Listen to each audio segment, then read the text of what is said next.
හැම වීම සියල්ල එකතු කරගෙන තෑගි බෝගත් එකතු කරගෙන ඇවිල්ලා අපේ භූමිය නැවත ගොඩ දාලා දෙන අර සහෝදරාත්මක එකතුව තමයි මේ තියෙන්නේ. මේක තියෙන්නේ අපි ගාව විතරයි.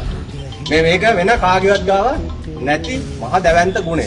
මේක මහා සහෝදරත්වයේ මහා දැවැන්තම ගුණය තමයි මේ තියෙන්නේ. පස්සේ ඉන්න පන්ති සහෝදරු බව ඇවිල්ලා තියෙනවා.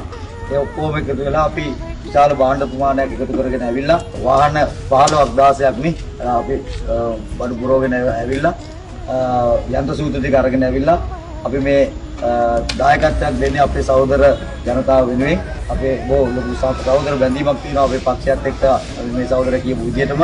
ඒකින්ද අපිට පෙර නොහැකි දෙයක් නැහැ කියන අදහස ඉඳලා තමයි අපි වැඩ කරන්නේ.